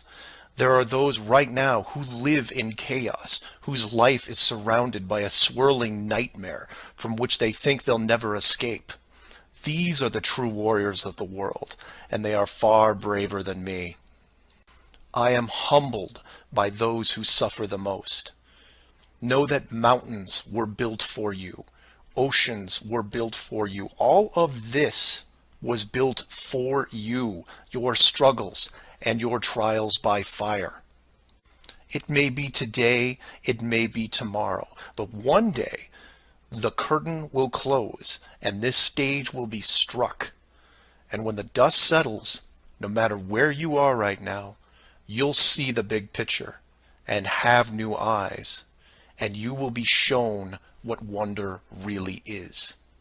And as you leave this most magnificent of theaters, heading towards the next, my hope is that you'll pause, look back at the stage and say, "I was actually in it, you know, right there in the thick of things, and it was a sight to see." Because it really is a hell of a ride. Imagine what the next one will be like. Earth Clues Part 9, The Magic Show. This is part of a series of clues that can help you get your head around both the design of the flat Earth system we live in and who has been involved in the deception to hide it from you. This flat Earth perspective initially started out as a problem-solving exercise that was going to be built into Clue 7, otherwise known as the Long Haul. But after some research and a little patience, it has evolved into something that warranted its own section, and is a perfect example of good things come to those who wait. So emails and phone calls have been coming in, almost all of them positive. Several people from around the world commented on the southern plane routes. They said that while 95% of the long routes in that hemisphere were connections, which in itself raises red flags, there were a few pesky non-stops that seemed to contradict the overall logic. The question then posed to me was obviously, are they real flights?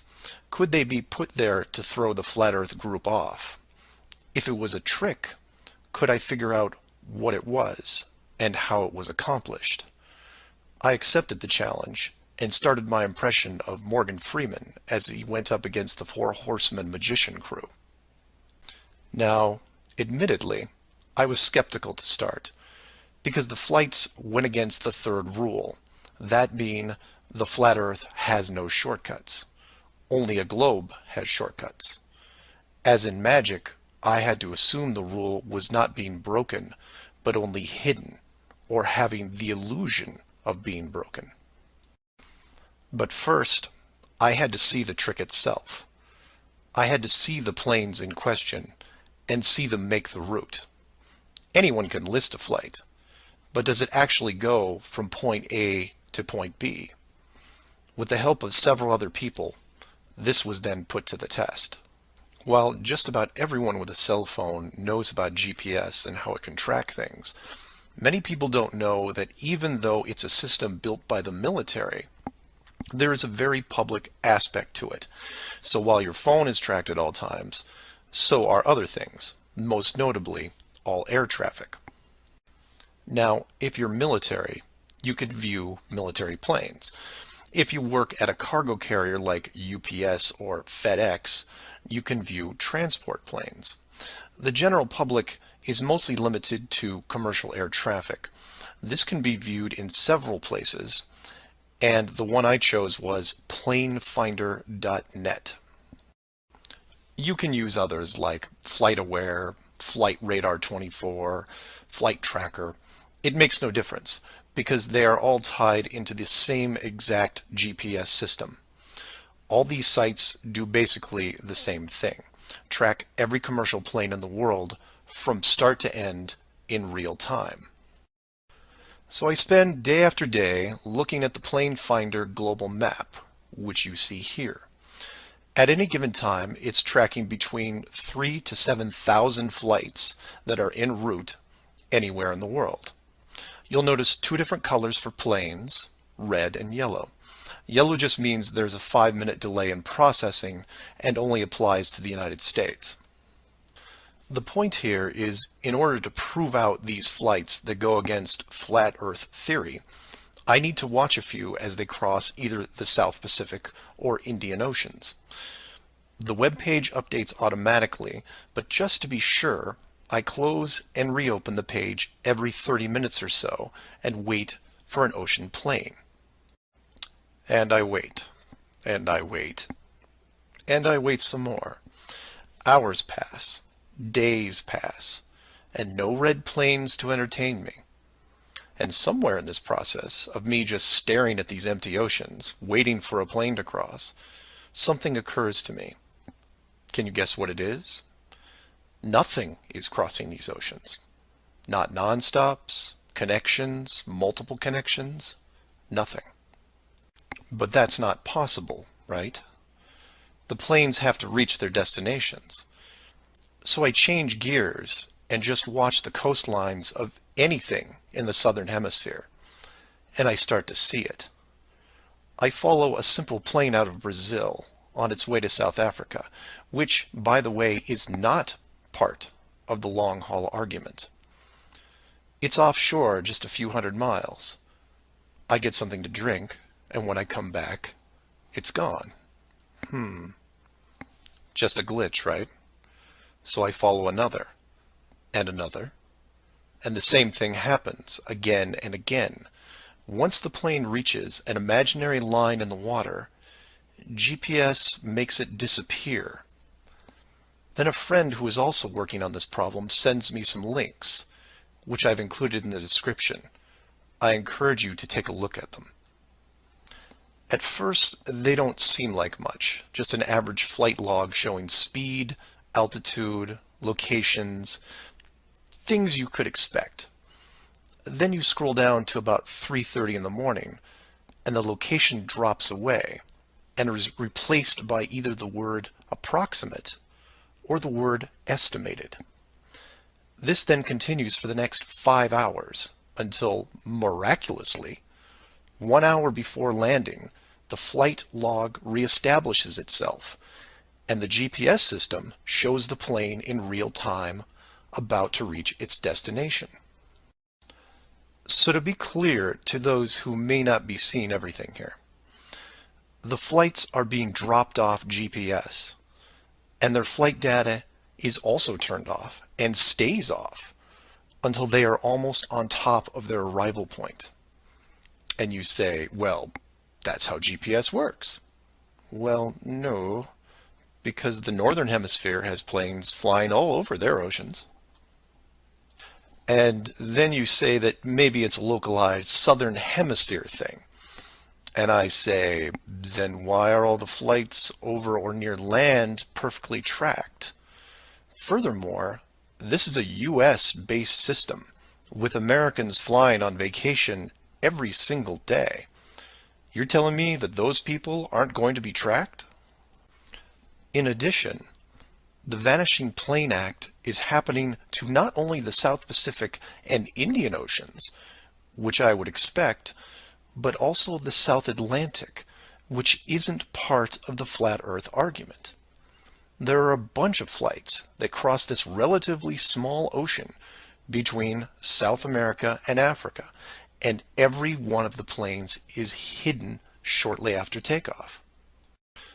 So then you say, what would be the purpose of hiding those shorter routes in the Atlantic?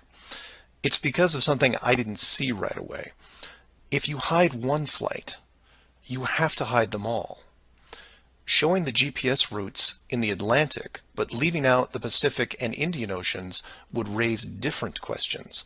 So the logic here, despite being very sneaky, is sound. The third rule is that the flat Earth has no shortcuts.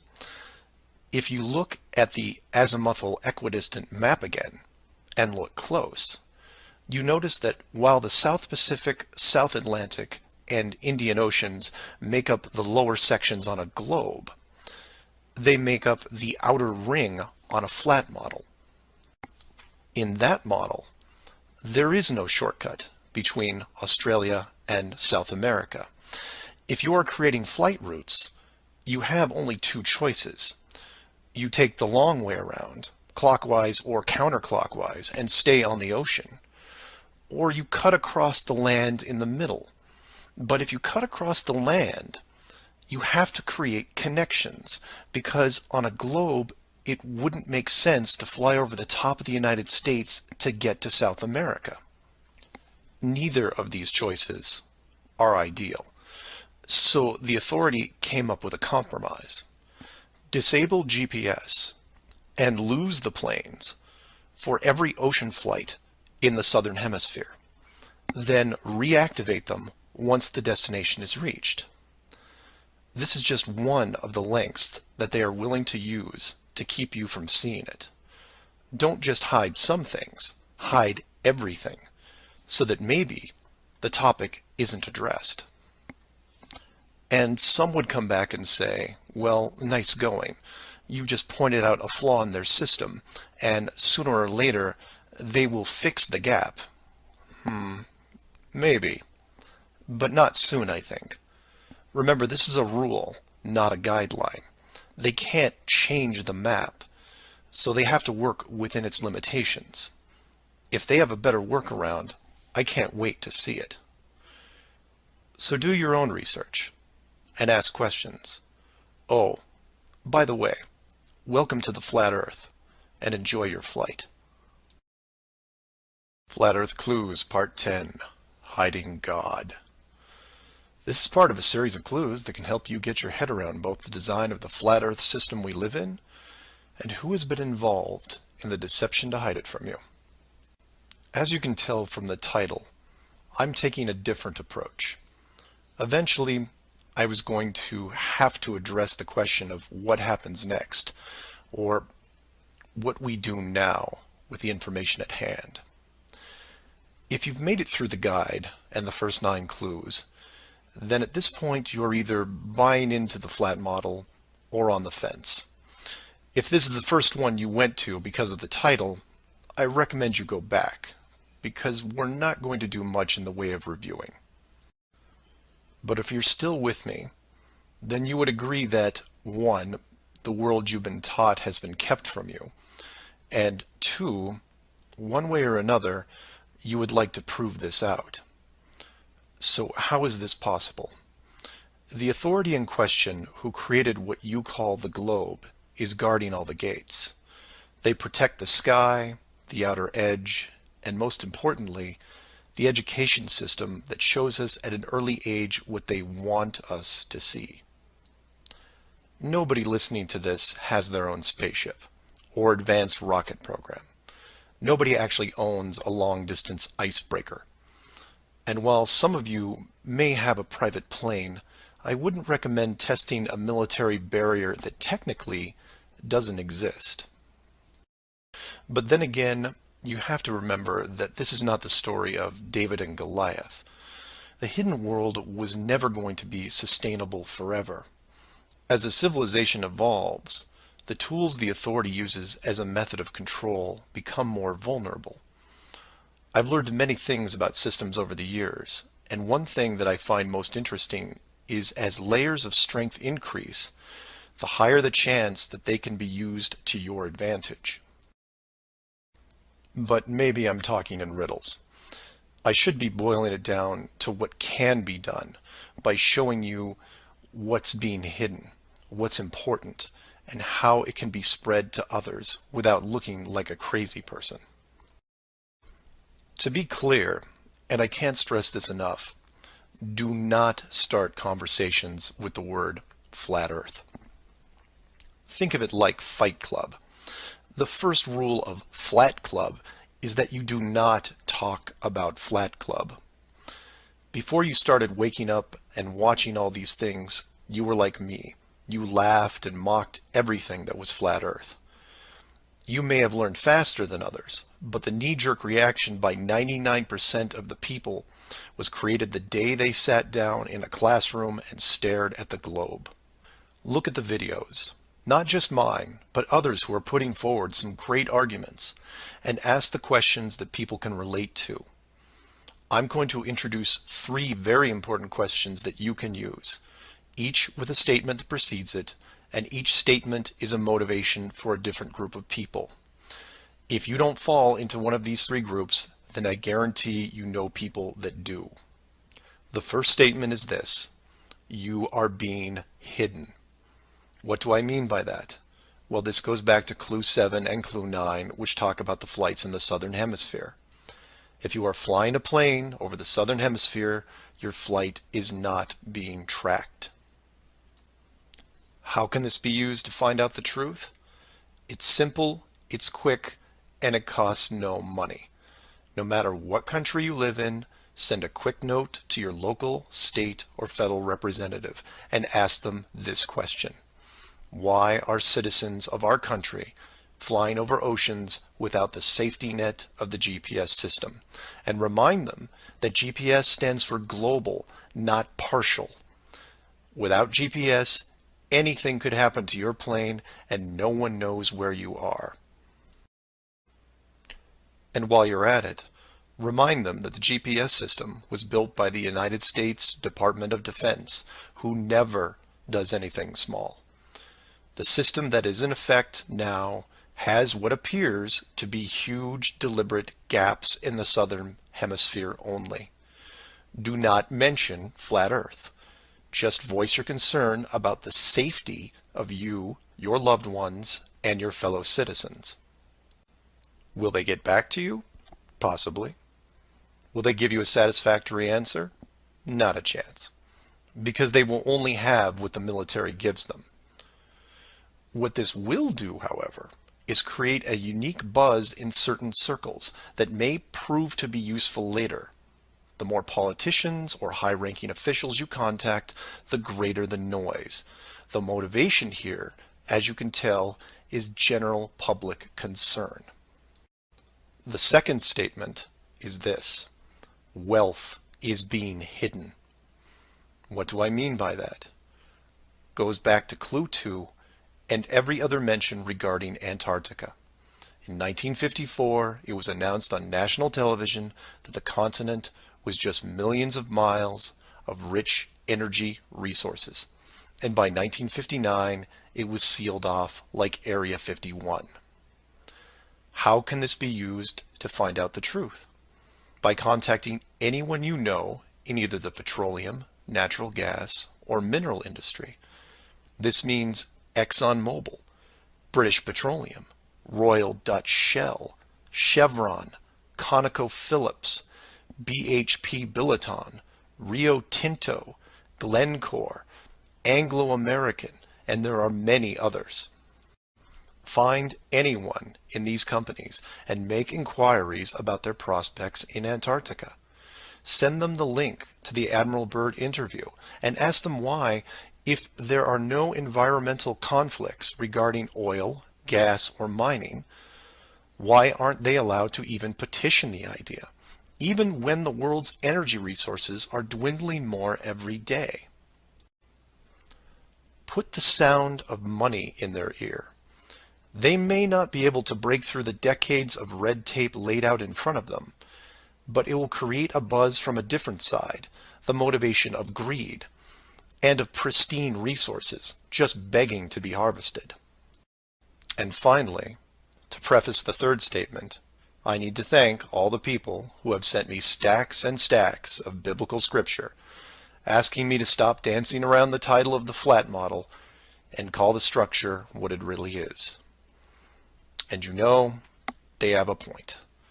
I have put myself at a distance because I want to reach people who are outside of religious faith and even outside of general conspiracies. But for all those spiritual groups who have contacted me, I can now, however, say with conviction that this third statement is this: they are hiding God. Despite what labels I put on the flat model structure, the oldest names are from the oldest texts, one of those being called the firmament.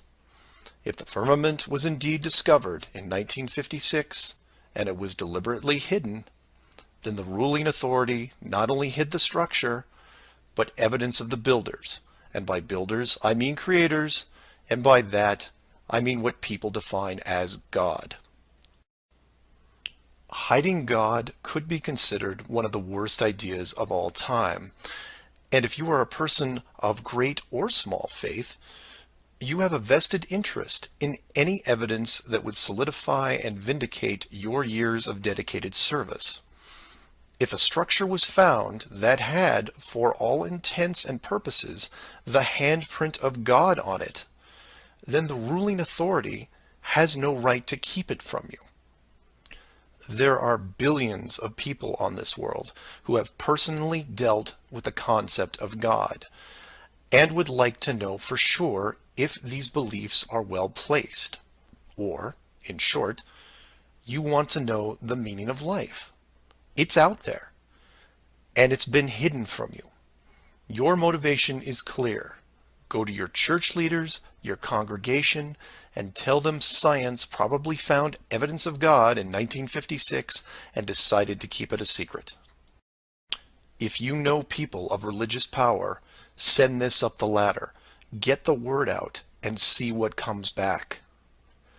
Between these three statements and questions, people will talk to people who will talk with others and eventually reach someone who knows.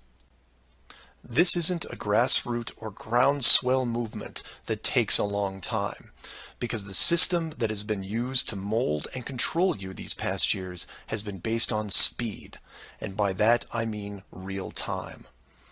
All it takes is a single video, a memorandum, one whistleblower, one key person, and everything changes, not in months or weeks or days, but hours.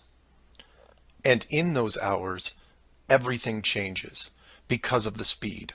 People all over the world wake up and look at the sky with new eyes, and things start to get better. One person, that's all it takes. One person to come forward and share what has been hidden for so long. Maybe someone who is tired of all the games. Maybe someone who has gone year after year burdened by such a heavy secret. Maybe you, who are listening right now, who is looking for a reason to come forward. This is it. And if you don't want to walk into the light and be the hero, I understand. But if you can't, for whatever reason, then be anonymous. Share the message and help us make this world better, because it can be better. For everyone else, give this person an opening. Give them the opportunity and give them the support they need to help reclaim what's left of our civilization. because we need it now more than ever. I will keep spreading the word for as long as I can, in hopes that everyone that hears it starts seeing things with new eyes. And I encourage each of you to do the same. And maybe one day we will learn to treat others better than we treat ourselves. Flat Earth Clues, Part 11, Souls in the System. This is part of a series of clues that can help you get your head around both the design of the flat Earth system we live in and who has been involved in the deception to hide it from you. This clue looks into the recent past, or more specifically, an odd but interesting piece of conspiracy lore. What I hope to show here is an example of how an enclosed system, once revealed, can change the world very quickly and in ways you may not have realized. To start, we need to go back a little ways to a controversial 2004 documentary called Astronauts Gone Wild. For those of you who missed this strange little gem, the summary is this. The producer-director Bart Winfield Sibrel went out to prove that all the moon landings were elaborate hoaxes. To do this, he set up interviews with the Apollo astronauts, giving them the impression that the interview was just routine. He then produced a Bible and asked each of the astronauts to swear on the book before the interview started. The interview was then supposed to be a series of detailed technical questions designed to trip up the astronauts. During the process, there was quite a bit of tension and some very uncomfortable moments, including one actual fist fight. Now, I'm not recommending that anyone actually go out and watch this hour-long documentary. For me, the astronauts have had to live with this guilt a long time, and leaving them alone seems like the humane thing to do. What interested me, and moreover what piqued my interest then, wasn't the unoriginal questions the reporter posed, but how the astronauts reacted to the Bible itself. None of the Apollo pilots would put their hand on it and swear that they went to the moon. In fact, most treated the book like it was made of plutonium. This puzzled me for years because it went against the basic rules of any cover-up, one of which is lie about everything. Now, the pilots of the Apollo program had done many interviews over the years, many televised, and had been going through their song and dance without really any instances of contention. So why not just go through the motions again? It is, after all, just a book, right? People lie under oath all the time. It's called perjury, and every country has an extensive system of laws and punishments to deal with it. These punishments don't seem to stop the people from committing perjury, and you can read about it almost every day. Furthermore, the astronauts were not in court. This was just a room, sometimes their own home. So swearing on the book would, for all intents and purposes, be meaningless. And this sat in the back of my head for years, because it didn't make sense. Why would astronauts, trained by a very large military science program, be afraid of just putting their hand on the book and just tell one more lie? Well, for them, it may have been more than just a book. It may have been a symbol of something much bigger. You see, for you, me, and almost everyone else, a holy book is a symbol of faith, because the creator or creators have yet to be revealed. But if you knew that the creators were real, then the book becomes something much more tangible, more relevant, more sobering. Or more to the point, the Apollo astronauts would have been let in on the enclosed system during their tenure with NASA, and over the decades, this system created certain truths for these men, one of which is, someone could be watching. Now, whether the builders/creators are actually watching every little thing we do can be debated, but if you have proof that they are real, then the thought of your every move being scrutinized is a very real possibility. This is what you and I may suspect, but don't feel. The Apollo pilots, however, are a different story. If they were shown how the world really looked, then their attitude towards the book takes on a whole new meaning. In fact, it didn't have to even be a Bible. It could have been an encyclopedia or a piece of wood, because it was the idea that made them pause. And if you're still not getting it, then I'll ask you directly. If you actually saw some of the creator's handiwork and knew that there was a chance you were being watched, and there was a scorecard involved, would you swear against that and lie about something? Would you roll those dice and take the chance? Or to put it another way, everyone has gotten frustrated about something, then looked up and cursed the sky. Would you still do that if you knew that a creator was up there and possibly listening? That's just one example of how knowledge of the enclosed system changes people. The astronauts didn't want to roll the dice and lie because there was a real fear of retribution. And while they were confident that a bolt of lightning wasn't going to strike them down, they also weren't going to push their luck. And we all take on the same approach in daily life. Everyone who drives has run a stoplight. We know when we see the yellow light that it's too far away, so we hit the gas and hope for the best, especially if the traffic is light and we aren't putting anyone in danger. But you take that very same intersection and put a red light camera on it, well, then things change, don't they? Do you hit the gas and roll the dice? Not a chance. You hit the brakes and hope that you can stop in time because you are being watched. You may not be a model driver by any sense of the word, but you understand this rule and this place, and you don't break it. And this one aspect is why I'm pushing so hard to see the enclosed system revealed. Because as a civilization, we seem to be only as good as what we can get away with. This isn't an issue with freedom, it's an issue with doing the right thing. You know that running red lights is a bad idea. The camera is a reminder of that. Imagine all the things that would change for the better if the enclosed system was revealed. Would you lie to hurt someone? Would you rob a bank, commit fraud, or embezzle?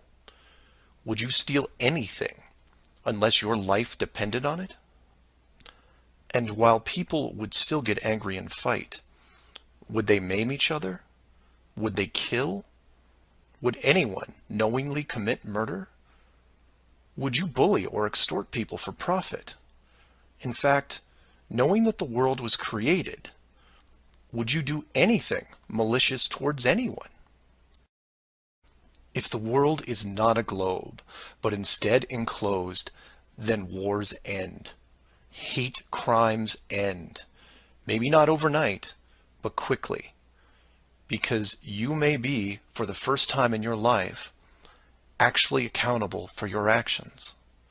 You realize now that you are a very real soul in this enclosed system, and you have a responsibility towards your fellow man, one that can be boiled down into one simple rule: treat others better than you treat yourself. This is why it's so important to show the world as it really is.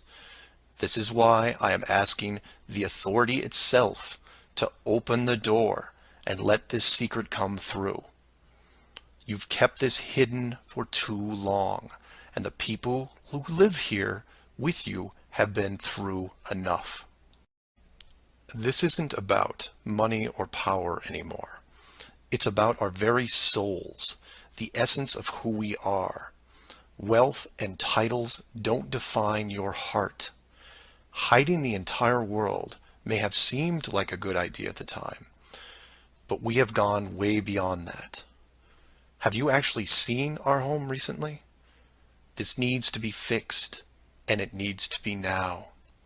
The people won't forget the deception, but they will forgive you for it, because a truth like this will make them more noble, something we should have been since the beginning. So do your own research, and always, always ask questions, because that's the only way you will find all forms of the truth. Feel free to email me at msargent23@comcast.net or 303-494-6631.